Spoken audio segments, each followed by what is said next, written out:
दोस्तों कुछ दिनों पहले ग्रैंड विटारा की लोअर वेरिएंट में स्ट्रॉन्ग हाइब्रिड आने से ग्रैंड विटारा जो है सबसे अफोर्डेबल स्ट्रॉन्ग हाइब्रिड व्हीकल बन चुकी है। और इसका असर ये भी हुआ है कि ग्रैंड विटारा ने 3 लाख सेल्स 3 लाख कार्स की सेल्स जो है वो 32 मंथ्स में कर दी है, जो कि एक फास्टेस्ट ग्रोइंग हाइब्रिड कार बन चुकी है। और अगर हम इसके अर्बन क्रूज़र जो इसी का सिबलिंग है टोयोटा का, उसका अगर काउंट करें तो लगभग 1.5 गुना इसका जो सेल्स है वो पहुंच चुका है, ऐसा मान सकते हैं। 4-5 लाख जो है वो सेल हो चुकी है 32 मंथ्स में। तो इससे अब 20 लाख के आसपास में आपको हाइब्रिड व्हीकल मिल जाएगी। स्ट्रॉन्ग हाइब्रिड पहले 24-25 लाख में स्ट्रॉन्ग हाइब्रिड आती थी। स्ट्रॉन्ग हाइब्रिड ऑटोमेटिक होती है। साथ ही मारुति ने इसमें स्मॉल मारुति कार ओनर्स के लिए specially online finance programme start किया है, जिसमें अफोर्डेबल प्राइस में आपको ग्रैंड विटारा लेने का मौका मिलेगा। उसके अलावा आपकी जो ग्रैंड विटारा है उसको 5 साल बाद 50% में बाई बैक करने का एक ऑफ़र कंपनी ने निकाला है। तो काफ़ी हॉट टॉपिक है ये। साथ ही दोस्तों ग्रैंड विटारा हाइब्रिड में आपको 1.5 लाख तक के ऑफ़र भी चल रहे हैं, तो काफ़ी अच्छी डील चल रही है। और ये कोई स्पॉन्सर्ड वीडियो नहीं है, ये मैं अपने खुद के एक एक्सपीरियंस से और जो इनपुट आते हैं लोगों से उससे आपको बता रहा हूँ। तो आज हम बात कर लेते हैं आइस व्हीकल यानी कि पेट्रोल, इलेक्ट्रिक एंड हाइब्रिड तीनों में क्या डिफरेंस होता है रनिंग कॉस्ट के मामले में, और आपको ओवरऑल चलाने में सस्ती कौन सी पड़ेगी। क्योंकि मैं एक ईवी ओनर हूँ और 1,16,000 किलोमीटर मैंने गाड़ी अपनी रन कर ली है, तो आपको बताने में थोड़ी इजी होगी। साथ ही मेरे फ्रेंड के पास हाइब्रिड कार है और उससे मैंने बात की, उसका क्या एक्सपीरियंस है। और पेट्रोल व्हीकल तो हम सभी के पास होता ही है। तो आज हम एग्जांपल के लिए, क्योंकि ऑटोमेटिक गाड़ियां हैं हाइब्रिड और इलेक्ट्रिक, तो पेट्रोल वाली गाड़ी भी हम ऑटोमेटिक ही सिलेक्ट करेंगे। तो क्रेटा का सबसे जो लोअर वेरिएंट है CVT, वो हमने सिलेक्ट किया है कंपैरिजन के लिए। तो चलिए मैं आपको PPT में डायरेक्ट ले चलता हूँ और हम देख लेते हैं कैसा कंपैरिजन होता है ओवरऑल। So let's go. पहले पेट्रोल आइस व्हीकल की क्रेटा CVT पेट्रोल की 20 लाख इसका प्राइस है ऑन रोड। सिटी में इसका एवरेज है 10 किलोमीटर पर लीटर। हम यहाँ पे सिटी पे इसलिए देख रहे हैं क्योंकि जो लोवेस्ट अपना इकॉनमी आता है वो सिटी में ही आता है, और ऑटोमेटिक गाड़ी में यहाँ पे कंपेयर कर रहा हूँ जो कि सिटी में चलाना ईजी रहता है। तो आजकल ज़्यादातर लोग ऑटोमेटिक गाड़ी लेना प्रीफर कर रहे हैं और मुझको भी ऑटोमेटिक ही चाहिए थी। सिटी का माइलेज 10 किलोमीटर पर लीटर, तो पर किलोमीटर आपको 100 रुपये लीटर के पेट्रोल के हिसाब से 10 रुपीज़ किलोमीटर पड़ता है। तो मेंटेनेंस 50 पैसा पर किलोमीटर इसको मान लेते हैं। 1 लाख किलोमीटर चलाने में अपने को 10 रुपये किलोमीटर के हिसाब से 10 लाख रुपए लग जाएंगे पेट्रोल के, और 50,000 मेंटेनेंस के 50 पैसा पर किलोमीटर के हिसाब से। तो 10,50,000 इसमें अपना खर्च हो जाएगा। 1 लाख किलोमीटर का यहाँ मैं कंपेयर करूँगा तीनों टाइप की गाड़ियों में, हाइब्रिड, इलेक्ट्रिक और आइस में। ग्रैंड विटारा का एक लोअर वेरिएंट स्ट्रॉन्ग हाइब्रिड में आया है, तब से 20 लाख ऑन रोड मिल जा रही है। मैंने जब ईवी खरीदी थी उस समय 25 लाख से नीचे कोई भी हाइब्रिड गाड़ी नहीं आती थी। स्ट्रॉन्ग हाइब्रिड की बात कर रहा हूँ मैं यहाँ पे। स्ट्रॉन्ग हाइब्रिड में सिग्निफिकेंटली हाई एवरेज मिलता है। तो मैंने दोस्त से बात करी, उसका गाड़ी जो है सिटी में 20 किलोमीटर पर लीटर का एवरेज देता है। 100 रुपये पर लीटर के हिसाब से 5 रुपये पर किलोमीटर जो रनिंग कॉस्ट लगेगा।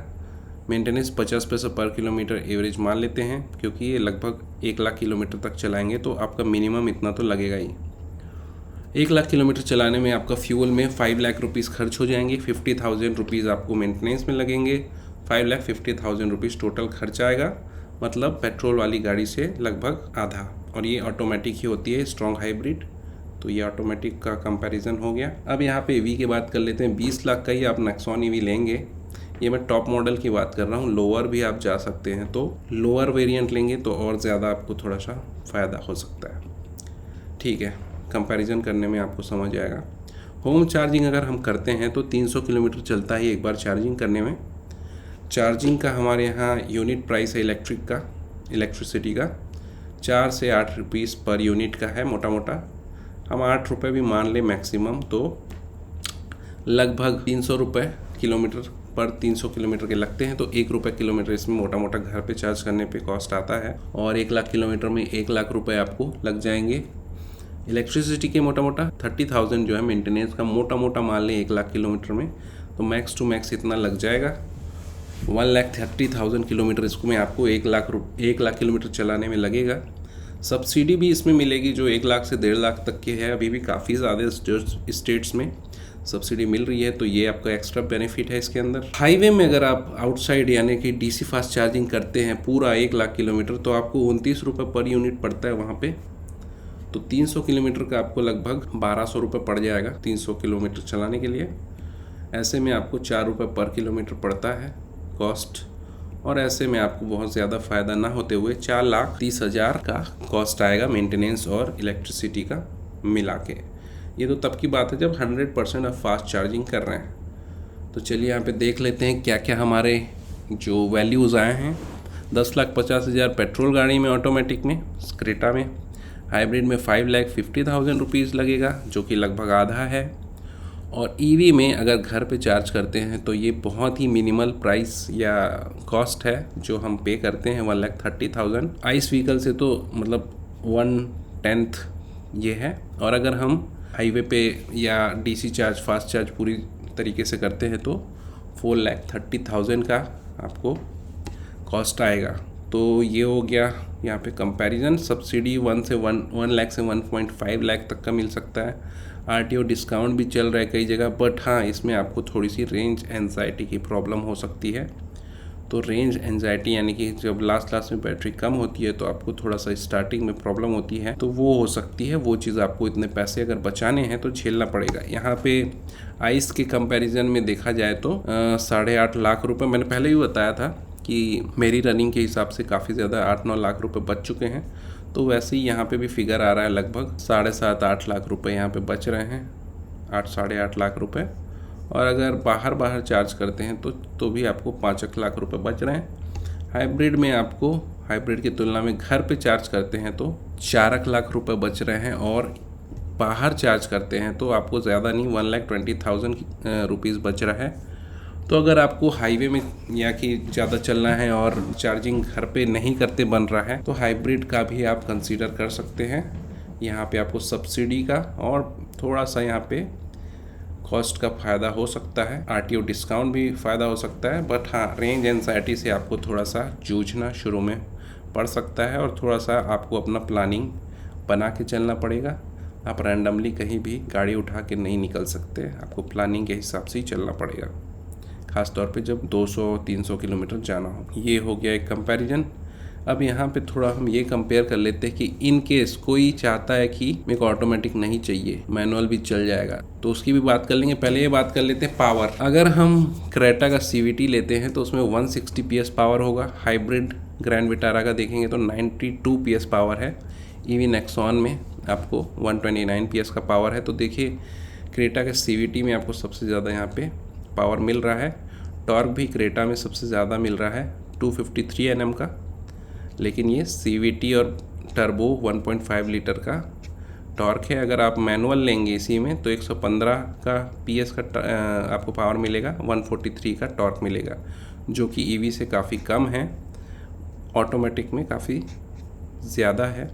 और हाइब्रिड का तो मैं बोलूँगा सबसे कम यहाँ पे आपको टॉर्क और पावर मिलेगा। अब क्रेटा कोई बोलता है कि मैं मैनुअल ले लेता हूँ और बेस मॉडल लूँगा और उसके बाद मेरे को मतलब नहीं है फीचर्स से और ऑटोमेटिक भी नहीं चलाना है, तो उसके लिए यहाँ पे 15 लाख के अराउंड में बेस वाला मॉडल मिल जाएगा।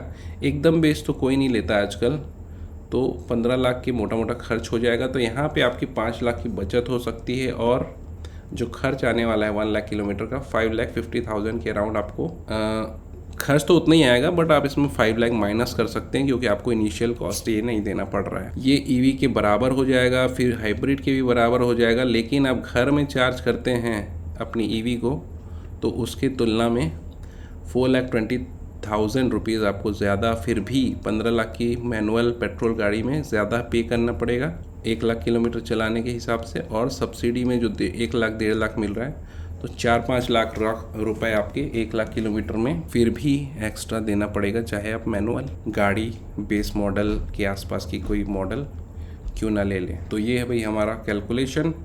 कहीं पे आपको अगर कुछ लगे कि यहाँ कोई पॉइंट हो सकता है तो आप ज़रूर बताएं। बाकी ओपन है डिस्कशन के लिए कमेंट बॉक्स, आपस में हम सब डिस्कस करेंगे तो ज़्यादा अच्छे आउटकम आ सकते हैं और ज़्यादा क्लैरिटी लोगों को मिल सकती है कि कौन सी गाड़ी लेनी चाहिए। तो कुल मिला के अगर आपको सिटी चलना है और चार्जिंग घर पे करना है तो ईवी बेस्ट है। आपको चार्जिंग घर पे नहीं करना चाहते, कहीं भी कभी भी जाना चाहते हैं, सब्सिडी का भी कोई टेंशन नहीं है, रेंज एंजाइटी भी नहीं चाहिए, तो हाइब्रिड में जा सकते हैं आप। तो आपको काफ़ी कम कॉस्ट पड़ेगा।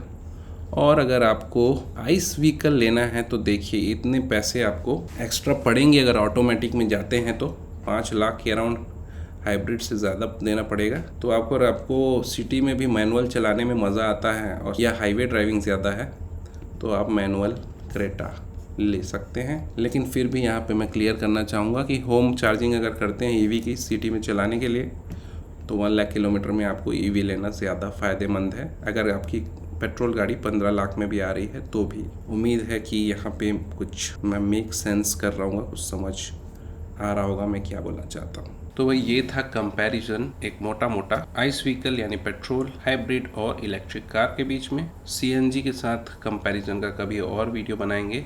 फ़िलहाल इस वीडियो में इतना ही। कोई क्वेश्चन हो, कोई डाउट हो, कुछ मैं भूल गया हूँ तो कमेंट में ज़रूर बताएं।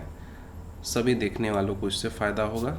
Thank you so much for watching. मिलते हैं नेक्स्ट वीडियो में, तब तक के लिए बाय बाय, टेक केयर।